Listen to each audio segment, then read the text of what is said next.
আজকের ভিডিওটিতে আমরা কথা বলবো ওয়ান্ডারশেয়ারের দারুণ একটি সফটওয়্যার নিয়ে, যেটার নাম হচ্ছে ওয়ান্ডারশেয়ার EdrawMind। যে সফটওয়্যারটি আসলে দারুণ একটি ব্রেন স্ট্রমিং এবং একটি মাইন্ড ম্যাপিং টুল, যেটা ব্যবহার করে আপনি আপনার বিজনেসকে একটি অন্য লেভেলে নিয়ে যেতে পারবেন এবং এই সফটওয়্যার সম্পর্কে জানলে আপনি জব সেক্টরে অনেক ভালো কিছু করতে পারবেন। তো এক্সপার্ট হওয়ার জন্য ভিডিওটি অবশ্যই শেষ পর্যন্ত দেখে নেবেন। তো চলুন আমরা সেই সফটওয়্যারটির ওয়েবসাইটে চলে যাই। তো আমরা EdrawMind-এর ওয়েবসাইটটাতে চলে আসলাম। এই ওয়েবসাইটটির লিঙ্ক আমি আমার ভিডিওর ডেসক্রিপশনে দিয়ে দিব। তো এই সফটওয়্যারটি দেখেন মাইন্ড ম্যাপিং এবং ব্রেন স্ট্রমিং টুল। সফটওয়্যারটি ব্যবহার করে আপনি খুব সহজেই মাইন্ড ম্যাপিং এবং ব্রেন স্ট্রম করতে পারবেন। বিশেষ করে সফটওয়্যারটি সব থেকে বেশি প্রয়োজন যারা বেশ ভালো পর্যায়ের জব করতে চান বা BBA MBA করছেন বা ভালো পজিশনে নিজেকে ভবিষ্যতে দেখতে চান, তাদের জন্য এই সফটওয়্যারটি একটি দারুণ সফটওয়্যার হতে পারে। এটা ব্যবহার করে বেশ দারুণ লেভেলের মাইন্ড ম্যাপিং বা ব্রেন স্ট্রমিং আপনি খুব সহজে করতে পারবেন। আমি একটু পরে বিষয়গুলো আপনাদেরকে দেখাবো। এবং সফটওয়্যারটি ডাউনলোড করার জন্য জাস্ট ট্রাই ইট ফ্রি, এটার উপর যদি ক্লিক করেন তাহলে সফটওয়্যারটি ডাউনলোড হয়ে যাবে এবং সফটওয়্যারটি ডাউনলোড হওয়ার পরে ইনস্টল করা খুবই সহজ। তো আমি সফটওয়্যারটি ইতিমধ্যে ইনস্টল করে নিয়েছি। তো আমরা এখন দেখে নেই যে সফটওয়্যারটি আসলে কিভাবে কাজ করে। তো সফটওয়্যারটি ইনস্টল করার পরে আপনার ডেস্কটপে EdrawMind এভাবে, অথবা আপনি আপনার যে স্টার্ট মেনুতে আছে সেখানে আপনি Edraw লিখে সার্চ দিলে এরকম চলে আসবে। আমি EdrawMind এটার উপরে ক্লিক করলাম। ক্লিক করলে সফটওয়্যারটি আপনাদের সামনে চলে আসবে। তো খেয়াল করুন, সফটওয়্যারটি ওপেন হওয়ার পরে আপনার সামনে বেশ কিছু টেমপ্লেট কিন্তু চলে আসছে, যার ভিতরে আমি যে জিনিসটা সব থেকে বেশি ফোকাস করব সে হচ্ছে Edraw AI powered mind mapping আর AI ড্রয়িং। এই বিষয়গুলো নিয়ে কথা বলবো। তার আগে আমরা যদি একটু মাইন্ড ম্যাপিং বা এই জিনিসগুলো আসলে কি জিনিস সেটা নিয়ে আপনাদের সামনে কথা বলি। যেমন আমি যদি ছোট্ট করে এখানে দেখেন একটা প্রজেক্ট প্ল্যান নামে একটি এক্সাম্পল রয়েছে, আমি একটি প্রজেক্ট প্ল্যান যদি এখান থেকে ওপেন করি, তো দেখেন এই প্রজেক্ট প্ল্যানটি আপনাদের সামনে ওপেন করলাম। ওপেন করার পরে আমি দেখেন এখানটাতে বিভিন্ন রকম অপশান রয়েছে যে এই প্রজেক্টটা যে আপনি নেবেন, কেন নেবেন, কত সময় লাগবে, শিডিউলটি কি হবে, গোল কি হবে। তো এই জিনিসগুলো যদি আপনি কারোর সামনে প্রেজেন্ট করতে চান সেক্ষেত্রে কিন্তু এইভাবে প্রথমে যদি প্রেজেন্ট করেন তাহলে কিন্তু সুন্দর লাগবে না। তো সেক্ষেত্রে আপনি আসলে কি করবেন, দেখেন এখানে যদি আমি মাইনাস সাইনে ক্লিক করি, এগুলো দেখেন ছোট হতে শুরু করেছে। এখানে যদি ক্লিক করি, ঠিক আছে, এখানটাতে ক্লিক করলাম। একইভাবে আমি এখানটাতে ক্লিক করলাম, এখানটাতে ক্লিক করলাম। সর্বশেষ যদি এখানে ক্লিক করি তাহলে টোটালটা দেখেন আমার সামনে থেকে হাইড হয়ে যাবে। এখন যদি আপনি এই বিষয়টা নিয়ে কারোর সামনে কথা বলতে চান সেক্ষেত্রে আপনি জাস্ট প্রজেক্ট প্ল্যান নিয়েই যখন কথা বলবেন তখন আপনি জাস্ট একটা একটা করে এখানটাতে ক্লিক করবেন। ক্লিক করার পরে যে আপনার হোয়াই, এটা কেন প্রয়োজন, এরপরে আপনি হোয়াইয়ের উপরে ক্লিক করলেন, আপনি কিছু রিজন এখানে সিলেক্ট করলেন। তো রিজনগুলো যদি আপনি আপনার নিজের মতো চেঞ্জ করতে চান, দেখেন এখানে আউটলাইনে যাবেন। সে যাওয়ার পরে আপনি এখানে লিখবেন যে টু মেক রোড, এরকম একটি কথা ধরেন লিখে নিলেন। এখন রোড ম্যাপে গেলেন, দেখেন টু মেক এ রোড এখানে চলে আসলো। আবার যদি আউটলাইনে গেলেন, এখানে হচ্ছে লিখলেন বিল্ড কোয়ালিটি, এটা লিখলেন। লেখার পরে দেখেন এখানটাতে এটা চলে আসছে। এইভাবে আপনি আপনার নিজের মতো কিন্তু সাজিয়ে নিতে পারেন। টাইম অ্যালোকেশনে ক্লিক করলে এখানে দেখেন একটা আইকন চলে আসছে এবং আপনি এখানটাতে ক্লিক করলে দেখেন আরও শিডিউলগুলো ওপেন হবে, যেগুলো আপনি এই যে আউটলাইনে গিয়ে নিজের মতো করে কিন্তু এখান থেকে চেঞ্জ করতে পারবেন। এবং আপনি গোলসে কেন এই প্রজেক্টটা নেওয়া প্রয়োজন, গোলসগুলো আপনি এখানে ইনসার্ট করতে পারবেন এবং একইভাবে এক একটা জিনিসে ক্লিক করবেন এবং এই বিষয়গুলো নিয়ে যখন আপনি কথা বলবেন তখন দেখবেন যে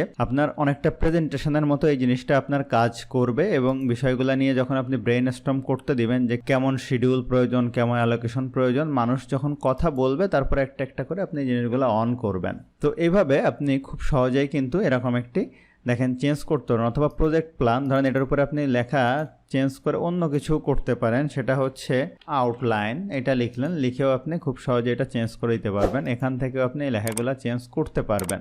দেখেন এরপরে আপনি এইটার কিন্তু চেঞ্জ করতে পারবেন। আপনি পেজ স্টাইলে গেলেন, যাওয়ার পরে যে থিম কালার থেকে যে কোনো আপনি এখান থেকে থিম চেঞ্জ করলে দেখেন কালার চেঞ্জ হচ্ছে। এখানে রেইনবো স্টাইল আছে, আপনি এখান থেকে রেইনবো স্টাইল ইউজ করে বিভিন্ন রকম কালার চেঞ্জ করতে পারবেন। আপনি চাইলে ফন্ট চেঞ্জ করতে পারবেন। অথবা টোটাল দেখেন যে থিমটা আছে, অর্থাৎ এরকম যদি আপনি চান যে পুরো থিমটাই চেঞ্জ করে ফেলতে, এরকম করে রাখবেন, দেখেন তাইলেও কিন্তু অনেক সুন্দর লাগছে। তো এরকমভাবে আপনি কিন্তু এখান থেকে থিমও চেঞ্জ করে নিতে পারবেন, ঠিক আছে। এখন এটা যদি আপনি সেভ করতে চান তাহলে ফাইল থেকে যে এক্সপোর্টে যাবেন, এটা পিডিএফ আকারে সেভ করতে পারবেন, ওয়ার্ড আকারে পারবেন, এক্সেল আকারে পারবেন, এবং স্বাভাবিক আপনার এখানকার যে ফরম্যাটিং আছে সেটাও কিন্তু সেই হিসাবে আপনি যদি সেভ করতে চান সেক্ষেত্রে দেখেন এই যে EMMX ফাইল হিসাবে আপনি এটা সেভ করতে পারবেন। আমি ব্যাকে চলে গেলাম। এখন আমরা এখানে এআই ফিচার নিয়ে যদি কথা বলি, এআই খুব এখন সব দিকে শোনা যাচ্ছে, আর্টিফিশিয়াল ইন্টেলিজেন্স, সেইটা কী জিনিস। এখন আমি ফাইল থেকে নিউতে চলে গেলাম, এরপরে Edraw AI powered mind mapping, এটার উপরে আমি ক্লিক করলাম। ক্লিক করার পরে এখানে আমি বলি make a project plan for me, লিখে আমি অন ক্লিক জেনারেশন, এটার উপরে আমি ক্লিক করলাম। দেখেন সে একটি প্রজেক্ট প্ল্যান আমার সামনে অটোমেটিক্যালি তৈরি করছে। খেয়াল করুন, এই জিনিসটা যদি আমি নিজে করতে চাইতাম তাহলে আমার কত সময় লাগতো, অর্থাৎ একটি প্রজেক্ট প্ল্যানের জন্য আমাকে কি কি করতে হবে সেই জিনিসটা সে দেখেন ডিটেইল এআই থিঙ্ক করছে, থিঙ্ক করে আমার সামনে একটি ডিটেইল দেখেন প্রজেক্ট প্ল্যান নিয়ে আসছে। দেখেন Edraw এআই ফিচারটি কত দারুণ, আমার কাছে এই বিষয়টি অ্যামেজিং লাগছে যে আমি একটি প্রজেক্ট করব, সেক্ষেত্রে আমার কি কি করতে হবে সেই জিনিসটা দেখেন Edraw খুব সহজেই আমার সামনে দিয়ে দিল। আপনি এখান থেকে আপনি এখন কথা হয়তো চেঞ্জ করতে পারেন, ঠিক আছে। এইভাবে আপনি চেঞ্জ করলেন, আপনি টোটালটা সিলেক্ট করলেন, আপনি এখান থেকে পেজ স্টাইল থেকে আপনি এখান থেকে থিম চেঞ্জ করে নিতে পারবেন, ঠিক আছে, আপনার পছন্দ অনুযায়ী বা যেরকমটা প্রয়োজন হয়। তো খুব সহজেই কিন্তু আপনি এআই ফিচার ব্যবহার করে আপনি এই কাজটি করতে পারছেন। এবং এখানে কিন্তু দারুণ একটি জিনিস আছে, ইমেজ টু টেক্সট এক্সট্রাকশন। আমি একটি ইমেজ যদি এখানটাতে ইনসার্ট করি, আমি আমার ডাউনলোড একটি ইমেজ আছে, এখান থেকে আমি চাইলে স্টার্ট রিকগনাইজের উপরে যদি ক্লিক করি তাহলে আপনি দেখতে পাবেন যে খুব সহজেই এই ইমেজ থেকে সে কিন্তু টেক্সটটা এক্সট্রাক্ট করে নিয়ে আসবে। তো দেখেন আমার সামনে এই যে ইমেজ থেকে টেক্সটটা নিয়ে আসছে, এবং মজার ব্যাপার হচ্ছে সে এটাকে কিন্তু বুলেট পয়েন্ট করে দিয়েছে। তো আপনি এখন এই লেখাটা যে কোনো জায়গায় কিন্তু ইউজ করতে পারেন, ঠিক আছে। তো আমি এখান থেকে কেটে দিলাম। এছাড়া আপনি দেখবেন এখানে Edraw AI ছাড়াও AI ড্রয়িং একটি অপশন রয়েছে, এটার উপর যদি আমরা ক্লিক করি তাহলে আপনি খুব সহজে এখান থেকে যে কোনো একটি কার্টুন মডেলও ড্র করতে পারবেন আপনার পছন্দ অনুযায়ী। দেখেন এখানে আপনি জাস্ট কেমন মানুষ হবে বা কী টাইপের হবে সেটা যদি আপনি বলে দেন তাহলে এখান থেকে এই যে beautiful girl, white hair, blue eyes, যেমন আমি লিখি beautiful boy with long hair, এটা লিখলাম। লেখার পরে আমি স্টার্ট জেনারেটিংয়ের উপর যদি আমি ক্লিক করি তাহলে দেখেন এআই ইজ কারেন্টলি ক্রিয়েটিং, আমার সামনে একটি এআই মডেল কিন্তু নিয়ে আসছে। তো খুব সহজে আমি এটা এখান থেকে কিন্তু ডাউনলোড করে নিতে পারবো।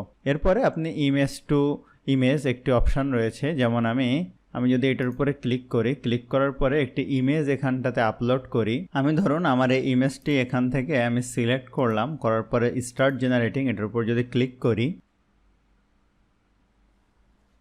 তো খেয়াল করুন আমার এই চেহারার উপর ভিত্তি করেও সে কিন্তু একটি কার্টুন মডেল আমার সামনে নিয়ে আসলো। তো এই জিনিসটাও আমার কাছে অনেক দারুণ লেগেছে। আপনি খুব সহজে এটা এখান থেকে কিন্তু ডাউনলোড করে নিতে পারবেন। তো আপনি যদি এখন এই পিকচারটি এই আপনার মাইন্ড ম্যাপের মধ্যে ইনসার্ট করতে চান, জাস্ট এখানটাতে ক্লিক করবেন, ক্লিক করলে দেখবেন আপনার পিকচারটি এখানটাতে ইনসার্ট হয়ে গেছে। আপনি আপনার পছন্দ অনুযায়ী পিকচারটি যে কোনো জায়গায় রাখতে পারবেন।